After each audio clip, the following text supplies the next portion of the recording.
उत्तर पूर्व, अद्भुत, रोमांचक और मनोहारी, उसकी छटा को समेटती रेडियो डायरी, जिसके पन्ने खुलते हैं हर रविवार शाम 5:30 बजे गोल्ड पर। पूर्वोत्तर डायरी। जब भी हम भारत के नक्शे को देखते हैं तो उसमें छिपी विविधता और एकता की अद्भुत झलक हमारे अंदर गर्व का भाव पैदा करती है। ये विविधता न केवल हमारे भूगोल में दिखती है बल्कि हमारी संस्कृति, परंपराओं और जीवन शैली में भी झलकती है। ये भिन्नता हमें आपस में जोड़ने वाले एक महान सूत्र का हिस्सा है और वो सूत्र है हमारी समृद्ध सांस्कृतिक विरासत और आपसी समझ। भारत का पूर्वोत्तर हिस्सा इसी विविधता में एकता का बेहतरीन उदाहरण है। अब हम अष्टलक्ष्मी के रूप में जाने जाने वाला ये क्षेत्र, जो अरुणाचल प्रदेश, असम, मणिपुर, मेघालय, मिजोरम, नागालैंड, त्रिपुरा और सिक्किम राज्यों का एक समूह है, ये क्षेत्र न केवल अपनी प्राकृतिक सुंदरता के लिए जाना जाता है बल्कि अपनी अनूठी जनजातीय संस्कृति और परंपराओं के लिए भी प्रसिद्ध है।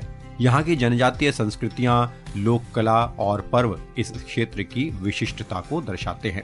हर जनजाति की अपनी भाषा, पहनावा और परंपराएं हैं जो उनकी सांस्कृतिक अस्मिता को बनाए रखती हैं। रंग बिरंगे उत्सव जैसे नागालैंड का हॉर्नबिल महोत्सव, मणिपुर का संगाई महोत्सव और असम का बिहू उत्सव, ये न केवल आनंद और उल्लास का प्रतीक हैं बल्कि ये इस क्षेत्र की सांस्कृतिक धरोहर को भी संजोए रखने के लिए एक बड़ा अहम संदेश देते हैं। पूर्वोत्तर भारत की खूबसूरती केवल इसके पर्वों और परंपराओं तक ही सीमित नहीं है, यहाँ की प्राकृतिक सुंदरता और प्राकृतिक छटा अद्वितीय है। काजीरंगा का नेशनल पार्क, जिसे एक सींग वाले गैंडे का घर भी माना जाता है, और माजुली जो विश्व का सबसे बड़ा नदी द्वीप है, इसकी प्राकृतिक धरोहर का हिस्सा है। और ये क्षेत्र न केवल जैव विविधता से भरपूर है बल्कि ये पर्यटकों के लिए बड़ा ही अनुपम क्षेत्र माना जाता है।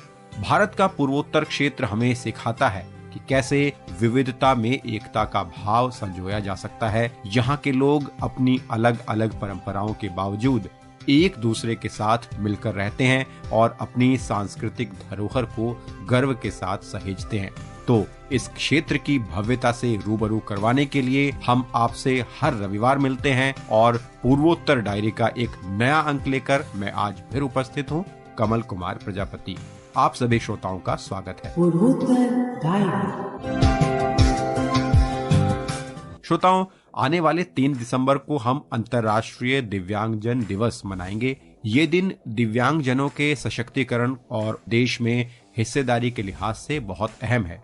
तो हाल ही में पूर्वोत्तर राज्यों का दिव्यांगजनों के लिए एक खास आयोजन हुआ।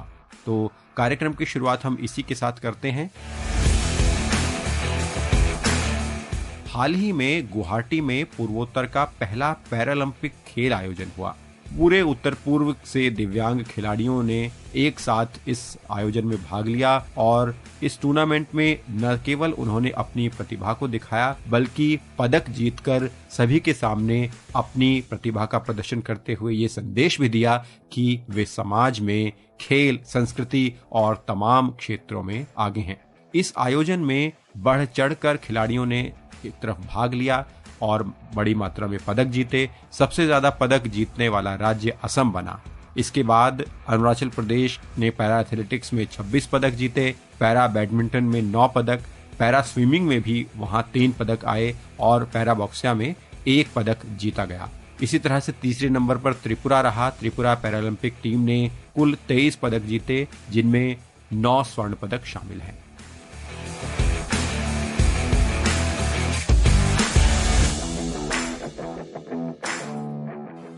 तो इस सूचना के बाद अब हम पूर्वोत्तर राज्यों के अन्य समाचार सुनते हैं निखिल से। केंद्रीय कैबिनेट की आर्थिक मामलों की समिति ने बीते सोमवार को अरुणाचल प्रदेश में 2 पनबिजली परियोजनाओं को मंजूरी दी। ये परियोजनाएं 3,689 करोड़ रुपए की लागत से पूरी की जाएंगी। कैबिनेट बैठक के बाद मीडिया से बात करते हुए केंद्रीय मंत्री अश्विनी वैष्णव ने बताया कि ये 2 परियोजनाएं अरुणाचल प्रदेश के विकास के लिहाज से अहम हैं। ये दोनों परियोजनाएं अरुणाचल प्रदेश के शियोमी जिले में शुरू की जाएंगी।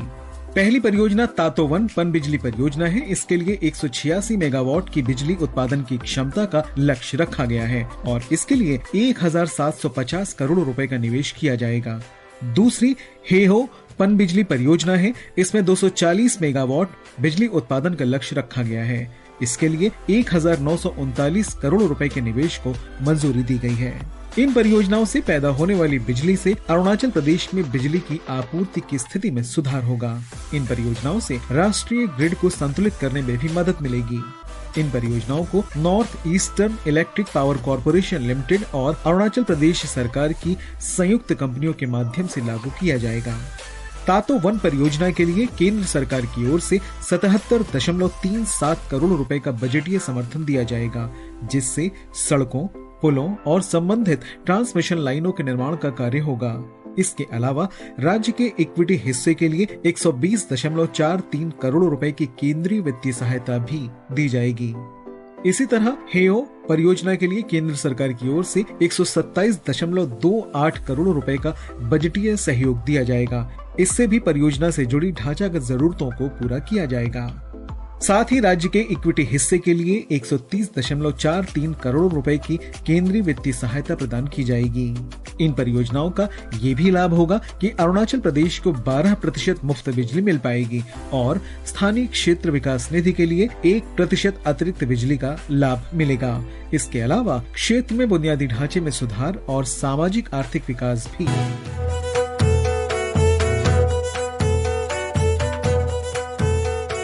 नागालैंड के वोकहा जिले में शांतिपूर्ण प्राकृतिक दृश्य और जैव विविधता की संपदा के बावजूद एक गंभीर समस्या बढ़ रही है, जिसे मानव हाथी संघर्ष कहा जाता है। वोकहा, जिसका भौगोलिक क्षेत्रफल मात्र 1628 वर्ग किलोमीटर है, यहाँ लगभग 160 से 180 हाथी रहते हैं। 2017 की जनगणना के अनुसार ये संख्या नागालैंड के कुल 446 हाथियों में से एक बड़ा हिस्सा है। वर्षों से वोकहा के लोग और यहाँ के जंगलों में रहने वाले हाथी एक साथ रहने की कोशिश कर रहे हैं, लेकिन कोई ठोस समाधान न मिलने के कारण ये संघर्ष आज भी दोनों के लिए चुनौती बना हुआ है।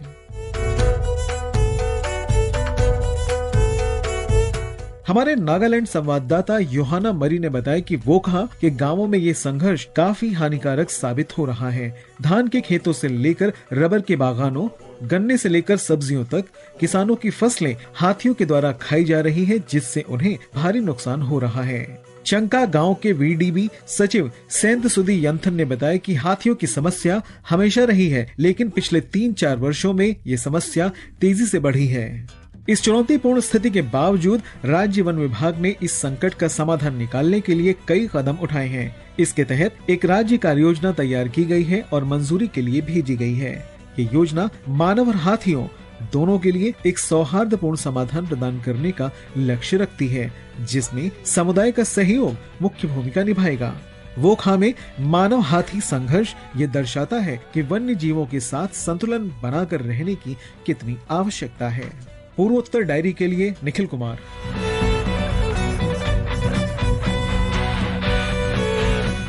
आज नागालैंड अपना स्थापना दिवस मना रहा है। इस अवसर पर राष्ट्रपति, उपराष्ट्रपति और प्रधानमंत्री ने अपनी शुभकामनाएं प्रेषित की। आज नागालैंड दिवस के अवसर पर ही नागालैंड में हॉर्नबिल फेस्टिवल की भी शुरुआत हुई और हमारे संवाददाता दिल्लीराम दुलाल कोहिमा में हॉर्नबिल फेस्टिवल में पहुंचे और उन्होंने वहां से थोड़ी ही देर पहले हमें कुछ झलकियां भेजी। आइए सुनते हैं। 10 दिवसीय हॉर्नबिल उत्सव 2024 नागालैंड के किसामा गांव में शुरू हो गया है, जो कोहिमा से लगभग 12 किलोमीटर दूर स्थित है। हर साल दिसंबर के पहले सप्ताह में मनाए जाने वाला यह उत्सव सभी नागा जनजातियों की पारंपरिक और समकालीन सांस्कृतिक विविधता प्रदर्शित करता है, एकता और सांस्कृतिक विरासत के संरक्षण को बढ़ावा देता है। वर्ष 2000 में शुरू हुए इस उत्सव ने नागालैंड के पर्यटन को काफ़ी बढ़ावा दिया है, जहां आगंतुक 17 पारंपरिक घरों के माध्यम से नागा संस्कृति की झलक प्राप्त करते हैं।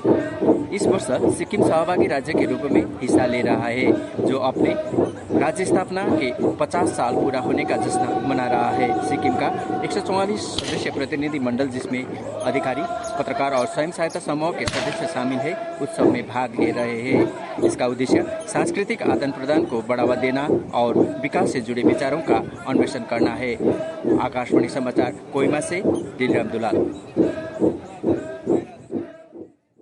दोस्तों, हाल ही में भारतीय अंतर्राष्ट्रीय फिल्म महोत्सव गोवा में धूमधाम के साथ समाप्त हुआ और पिछले सप्ताह हमने आपको भारतीय अंतर्राष्ट्रीय फिल्म महोत्सव में जिस तरह से पूर्वोत्तर राज्यों का प्रतिनिधित्व रहा है, वहां के फिल्म मेकर्स ने भाग लिया है, तो एक साक्षात्कार हमने आपको सुनवाया था। इस बार भी हम एक और साक्षात्कार आपके लिए लाए हैं। एक गारो फिल्म का प्रदर्शन इस बार पूर्वोत्तर पवेलियन में हुआ और वहां के जो युवा फिल्म मेकर हैं उनसे हमारे सहयोगी जी श्याम ने बात की और उनसे जानने की कोशिश की वो कौन सी फिल्म थी और उस फिल्म की कहानी क्या थी और पूर्वोत्तर राज्यों की जो इस तरह की फिल्में हैं उनको किस तरह से दर्शकों का प्रोत्साहन मिल रहा है, ये भी उनसे जाना। तो आइए ये विशेष बातचीत सुनते हैं। श्रोताओं नमस्कार। आज हम एक गारो फिल्म की बात करने जा रहे हैं और उसके बारे में जानने के लिए निश्चित रूप से हम उनके निर्देशक जो हैं, जो महिला हैं, एल्बासिचा CH संगमा और दीपंकर दास जी हमारे साथ हैं। अपनी फिल्म के बारे में और उसकी कहानी के बारे में हमें बताएंगे और IFFI में जो उसका प्रवेश हुआ है और जो उसकी प्रतिक्रिया मिल रही है उसके बारे में हमें बताएंगे। तो एल्बासिचा CH संगमा जी, आप अपने फिल्म के बारे में हिंदी में कुछ बता सकती हैं? हाँ, ज़रूर बता सकते हैं। सो ये फिल्म जो है मेघालय में शूट किया है, वेस्ट गारो हिल्स में।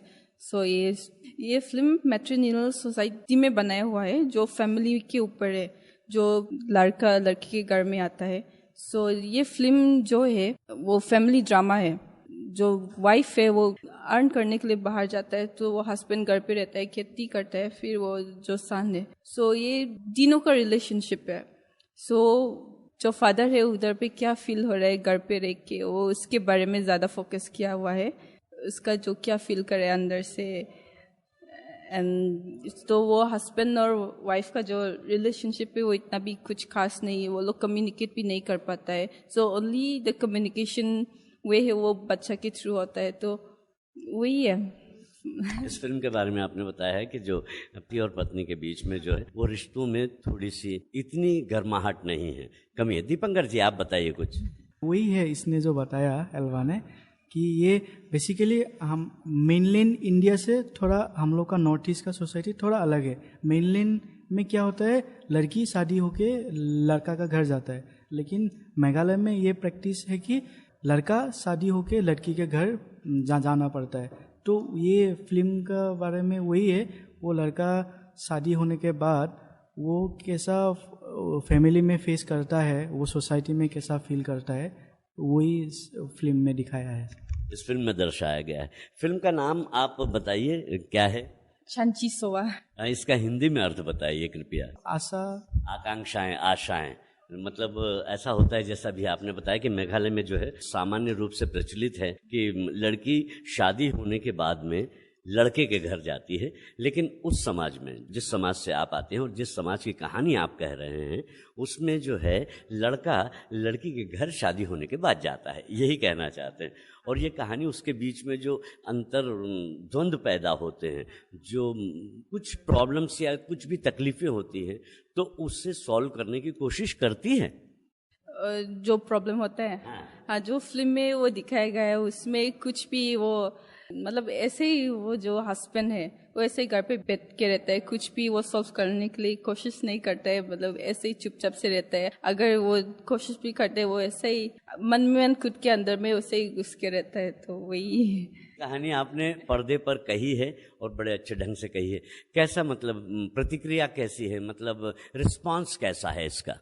अभी होगा स्क्रीनिंग, तो अभी क्या रिस्पांस होगा वो तो IFFI में क्या होगा। इसके पहले आपने इसे कहीं और दिखलाया है? ओ हाँ, MIFF Mumbai international film festival में दिखाया। MIFF में आपने दिखलाया था इसको, और उसमें कैसी प्रतिक्रिया थी, कैसे रिस्पांस था? उसमें अच्छा ही रिस्पांस था, मतलब क्योंकि ये MIFF में बेस्ट फिल्म स्टूडेंट अवार्ड भी मिल चुका है। बेस्ट स्टूडेंट, तो आप कहाँ के स्टूडेंट हैं आप? हम लोग अभी रिसेंटली पास आउट हुआ है doctor Bhupen Hazarika regional government film and television institute, basically in Assam. क्या बात है। तो आप दोनों यंग डायरेक्टर्स हैं और आपकी फिल्म आगे भी बहुत अच्छा करे और भी आप बहुत सारी फिल्में बनाएं और दर्शक उसे देख पाएं और अपने समाज की अपनी कहानियां जो हैं पूरी दुनिया भर में फैलाएं। आपको बहुत बहुत बधाइयाँ और धन्यवाद। महिला आयोग ने सोमवार को महिलाओं के प्रति हिंसा के खिलाफ 16 दिवसीय अभियान शुरू किया। ये अभियान 10 दिसंबर तक चलेगा और इसका उद्देश्य लैंगिक आधार पर हिंसा में हो रही वृद्धि पर ध्यान केंद्रित करना और समाज को इसके खिलाफ कदम उठाने के लिए प्रेरित करना है। राजधानी शिलांग में इस अभियान की शुरुआत के दौरान नोंग थाई माई से डॉन बॉस्को स्क्वायर लेतुम खरा तक एक रोड शो आयोजित किया गया। आयोग की अध्यक्ष आयामोनलोंग सईम ने संवाददाताओं से कहा कि इस अभियान का उद्देश्य जागरूकता बढ़ाना, कार्रवाई के लिए प्रेरित करना और महिलाओं तथा लड़कियों के खिलाफ हिंसा रोकने और समाप्त करने के लिए नीतियों की वकालत करना है। उन्होंने कहा कि हिंसा हर जगह है और ये दिखाता है कि न केवल महिलाएं बल्कि बच्चे, युवा और वयस्क पुरुष भी हिंसा के शिकार हो सकते हैं। उन्होंने महिलाओं से अपील की कि जो हिंसा से पीड़ित हैं, वे आगे आएं और चुप न रहें, क्योंकि ये केवल उनका संघर्ष नहीं है। हाल ही में मेघालय में घरेलू हिंसा का एक भयानक मामला सामने आया, जिसमें एक पति ने अपनी पत्नी को जला दिया। इस घटना ने पूरे राज्य में लोगों को झकझोर दिया। महिला आयोग की अध्यक्ष ने आशा व्यक्त की है कि ये अभियान जनता को उनकी आवाज उठाने के अधिकार और ये समझने के लिए शिक्षित करेगा कि हिंसा कहाँ हो रही है और कैसे इसे रोकने की दिशा में कदम उठाए जा सकते हैं। हाल के आंकड़े मेघालय में स्थिति की गंभीरता को दर्शाते हैं। 2023 में भारतीय दंड संहिता आईपीसी के तहत महिलाओं के खिलाफ अपराध के 855 मामले और विशेष तथा स्थानीय कानूनों के तहत 339 मामले दर्ज किए गए। हालांकि रिपोर्ट किए गए मामलों की संख्या बढ़ने के बावजूद सजा की दर चिंताजनक रूप से कम बनी हुई है। 2023 में केवल 24 दुष्कर्म मामलों में सजा हुई, जबकि 18 मामलों में आरोप मुक्ति हुई। आईपीसी के तहत महिलाओं के खिलाफ अपराधों में जिन 44 मामलों का ट्रायल हुआ, उनमें केवल 31 में ही सजा हुई। महिलाओं के खिलाफ अपराधों को देखते हुए ये अभियान न्याय की मांग करने, कानूनी सुधारों को आगे बढ़ाने और मेघालय में महिलाओं के लिए एक सुरक्षित माहौल बनाने के लिए एक महत्वपूर्ण मंच का काम करेगा। पूर्वोत्तर डायरी के लिए शिलांग से लेम्प्रांग नांगस्पुंग की रिपोर्ट के साथ विशाल शर्मा।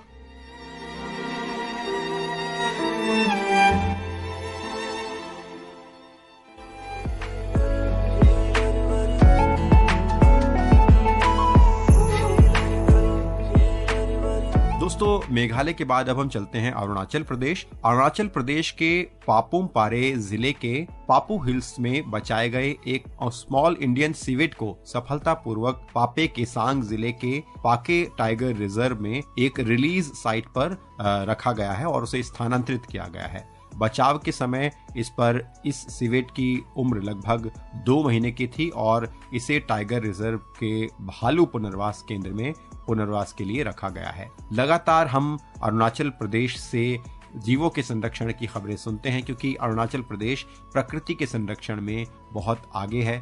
तो आइए इस रिपोर्ट के माध्यम से भी जानते हैं कि किस तरह से अरुणाचल प्रदेश में जीवों का संरक्षण और पुनर्वास किया जा रहा है। स्मॉल इंडियन सिवेट विविरिडाई परिवार का सदस्य है, जो एक निशाचरी और छोटा मांसाहारी जीव है। स्मॉल इंडियन सिवेट बहुत ही अनुकूलनशील है और विभिन्न परिस्थितियों में यहाँ तक कि मानव बस्तियों के पास भी रह सकता है। यह दक्षिणी और दक्षिण पूर्व एशिया में कई प्रकार के आवासों में पाया जाता है। यह प्रजाति भारत के वन्यजीव संरक्षण अधिनियम 1972 के अंतर्गत सूचीबद्ध है। पाके टाइगर रिजर्व के भालू पुनर्वास केंद्र के प्रबंधक और प्रमुख डॉक्टर पंजित बसमोतरी ने बताया कि बचाए गए सिवेट को शुरुआत में ईटानगर बायोलॉजिकल पार्क में रखा गया था, जिसके बाद जून में इसे पुनर्वास केंद्र में स्थानांतरित किया गया। उन्होंने कहा कि जब सिवेट को यहाँ लाया गया तो यह अत्यधिक तनाव में था और उसकी सेहत काफी खराब थी। उन्होंने बताया कि गहन देखभाल और उपचार के बाद उसकी सेहत में उल्लेखनीय सुधार हुआ है। डॉक्टर पंजित ने बताया कि सिवेट अच्छी तरह से बढ़ रहा है और अनुकूलन के लिए इसे रिलीज साइट पर स्थानांतरित कर दिया गया है। तो अभी जो हम लोग स्मॉल इंडियन सिवेट इसको हम लोग रेस्क्यू किया था, ही वाज इन सीवियर स्ट्रेस। तो वो स्ट्रेस के लिए कोई स्पेसिफिक ट्रीटमेंट नहीं होता है। हम लोग जितना सके हम लोग सपोर्टिव ट्रीटमेंट दिया हुआ है। उसके बाद केयर, जितना केयर करना है 24/7 केयर, उसको हम लोग केयर किया है। तो फाइनली ये जो रेस्क्यू हुआ स्मॉल इंडियन सिवेट अरुणाचल से, उसको फाइनली हम लोग सक्सेसफुली हैंड रेज कर सका। Starting when he came to us, he was very tiny actually. He was in milk, infant stage में था, दूध पीने वाला स्टेज में था। तो उसको धीरे धीरे हम लोग दूध पिला के then again introduce the soup, वो जो मीट का सूप है उसको इंट्रोड्यूस किया धीरे धीरे। Then some varieties of fruits धीरे धीरे इंट्रोड्यूस किया है। तो slowly he grown up, and last 4-5 months he learned many things, different species of food habits. Now we have relocated this individual to the forest to release back to the wild. He will be there inside forest for 2 to 3 months for acclimatization, and where he can learn how to hunt the rodents, especially the small vertebrates like rats, mice, small birds, and some kinds of small pets, and different kinds of fruits. So this kind of, skill he has to develop inside the forest, and eventually will release in the same place. Pakke tiger reserve के divisional forest officer जानते हैं। मिजोरम में हाल ही में आइजोल में 4 दिवसीय florist मेले का आयोजन किया गया।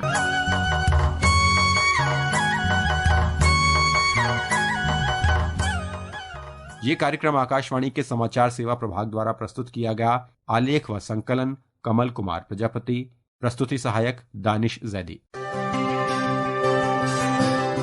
उत्तर पूर्व, अद्भुत, रोमांचक और मनोहारी, उसकी छटा को समेटती रेडियो डायरी, जिसके पन्ने खुलते हैं हर रविवार शाम 5:30 बजे गोल्ड पर। पूर्वोत्तर डायरी।